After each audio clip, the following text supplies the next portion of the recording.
Good afternoon, Peter Goertz. I'm a psychiatrist. Do you have prejudices and preconceptions? In my opinion, we all do. We're all human.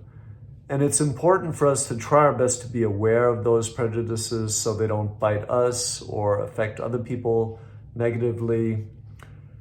We want to, as psychiatrists, we want to treat all patients, of course, including transgender psychiatric patients, with kindness, respect, courtesy, and an open-minded approach. Like we would want to treat transgender patients, of course, like we treat any other patient, and use pronouns that the patients feel comfortable with, address the patients in a way that they feel comfortable with. Now, all this, of course, can have practical issues attached to it, because I'm remembering one example. When I used to work on an inpatient psychiatric ward, we had males and females on the same ward, but not in the same rooms. So we had, when you walked onto the ward, on the right side was the male side, I think. No, right side was the female side, I forget. Left side, male side, different sides. And when we had transgender patients, we put them in between those two sides.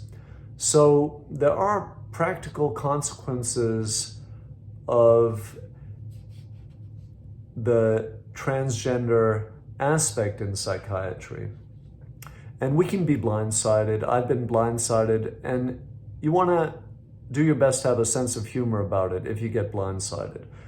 An example, a genetically teenage female who identified as male was talking to me about her boyfriend, and I envisioned kind of automatically a genetic male boyfriend, but it turns out the boyfriend was a genetic female who identified as male. Another example, a genetic female was talking about her girlfriend, and I again automatically might have in the past thought of her girlfriend as a genetic female, but with this patient I already knew that her girlfriend was a genetic male who identified as female.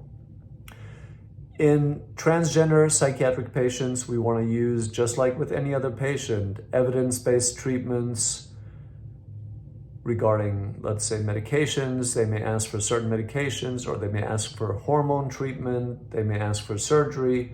Whatever path they'd like to pursue, we want to use our same clinical judgment that we use with any other patient and not deviate from that.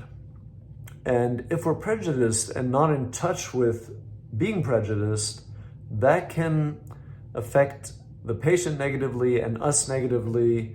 Let's say, for example, we know we're prejudiced on some level, but we're not really in touch with being prejudiced against transgender psychiatric patients. And since we're not really in touch with those prejudicial feelings, we may try and gratify the patient to try and make sure we don't come across as prejudiced, and we may gratify wishes of the patients that may not be a good idea to gratify. Let's say if the patient is asking for Xanax or another controlled substance, and in our clinical judgment, generally for that type of situation, those medications would not be appropriate. We might deviate from that based on trying to override our own prejudicial attitude. Thank you very much.